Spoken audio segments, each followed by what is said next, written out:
अस्सलाम वालेकुम dear students. वो तमाम स्टूडेंट्स जो ई कॉमर्स की तरफ आना चाह रहे हैं और अक्सर हमें कहते हैं कि हमने अमेज़ॉन का कोर्स सीखना है, तो अमेज़ॉन का कोर्स सीखना क्या बेस्ट रहेगा? क्या इस कोर्स से अगर हमारे पास इन्वेस्टमेंट नहीं है तो क्या हम इससे पैसे कमा सकेंगे? या अगर इन्वेस्टमेंट यूज़ की जाए तो कितनी इन्वेस्टमेंट से बंदा अपना अमेज़ॉन के ऊपर अपना स्टार्टअप ले सकता है? और अमेज़ॉन में जो होलसेल है, प्राइवेट लेबल है, ये क्या है? तो अक्सर इस तरह की क्वेरीज रहती हैं, तो इस वीडियो के थ्रू मैं आपको गाइड करूँगा कि अमेज़ॉन का जो प्लेटफॉर्म है उस पर अगर आप अपनी कोई प्रोडक्ट सेल आउट करना चाहते हैं तो आपके पास दो मेथड होते हैं। ठीक है, पहला मेथड ये होता है कि आप अपना कोई ब्रांड रजिस्टर करें और वो प्रोडक्ट जो है जो आप अपने ब्रांड में सेल आउट करना चाहते हैं उसका आप अपना एक लेबल लगा के उसको सेल आउट करें, तो उसको कहा जाता है सिंपल प्राइवेट लेबल। दूसरा ऑप्शन होता है होलसेल। होलसेल का मतलब ये होता है कि ऐसी प्रोडक्ट कि जिसका ऑलरेडी ब्रांड रजिस्टर हो और उससे आप जाकर होलसेल पर सामान उठाएं, ज़्यादा यूनिट उठाएं और फिर अमेज़ॉन पे परचून रेट पे आप उसको सेल आउट करें, तो इसको होलसेल कहा जाता है। ये दोनों मॉड्यूल्स होते हैं अमेज़ॉन में और इस दोनों मॉड्यूल्स में से आप किसी मॉड्यूल को लेकर आप उसके ऊपर इन्वेस्टमेंट कर सकते हैं और अपना एक स्टार्टअप ले सकते हैं अमेज़ॉन पे।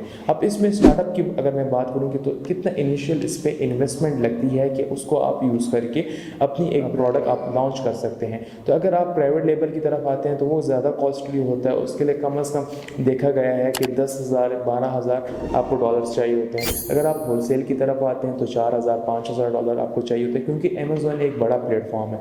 उसमें अगर आप छोटी इन्वेस्टमेंट के साथ आते हैं तो उधर आपका काम नहीं चलता, क्योंकि उधर जो बैठे हुए हैं वो बड़े क्लाइंट्स बैठे हुए हैं। तो आपने जो अपने जो कंपटीटर्स होते हैं जिस राउंड के वो रेट्स होते हैं, तो उसको अगर आप कम्पीट करना चाहते हैं तो इतनी इनिशियल आपके पास इन्वेस्टमेंट प्राइवेट लेवल के लिए या होलसेल के लिए होनी चाहिए। अब इसमें बात ये कर लेते हैं कि अक्सर स्टूडेंट कहते हैं कि सर हमारे पास तो इन्वेस्टमेंट ही नहीं है, तो हम क्या करें? तो उसके लिए जो कोर्स होता है वो यही कोर्स होता है। आपने या होलसेल या प्राइवेट लेवल को जब सीख लिया तो उसके बाद as a VA virtual assistant आप लोगों को सर्विसेज दे सकेंगे। सर्विस देने का मतलब ये होता है कि आपने कोर्स को तरीक़ेकार सीख लिया कि कहाँ से प्रोडक्ट आपने कौन सी प्रोडक्ट लेनी है अमेज़ॉन से, विनिंग प्रोडक्ट किस तरह फाइंड आउट करनी है, मतलब प्रोडक्ट हंटिंग।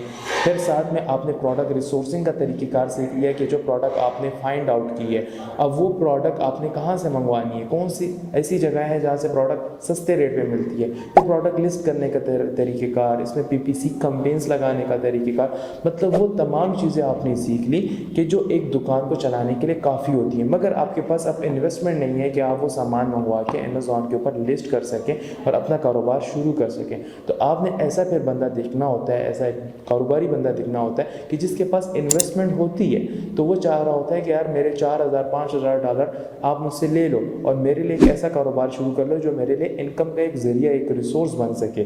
तो उसके लिए उन लोगों को कन्विंस करने के लिए आप फाइवर अपवर्क के ऊपर भी अक्सर लोगों ने भी अपने VA की सर्विसेज गिग्स बनाई होती हैं। फेसबुक के ऊपर मल्टी तरीक़ेकार होते हैं जो इस कोर्स के अंदर ही आपको सिखाए जाते हैं कि अगर आपके पास इन्वेस्टमेंट नहीं है तो किस तरह आप अमेज़ॉन पे अपनी कारोबार अपना कर सकते हैं, किस तरह पैसे कमा सकते हैं, या अगर आपके पास इन्वेस्टमेंट है तो देन आप उसको यूज़ करके किस तरह उससे आप अर्निंग कर सकते हैं। तो ये दोनों चीज़ें आपको अगर करनी है, सीखनी है, आप इंटरेस्टेड हैं अमेज़ॉन को चलाने के लिए, अगर आप इंटरेस्टेड हैं तो दिए गए नंबरों पर रब्ता करें और विज़िट करें हारिस इंस्टीट्यूट।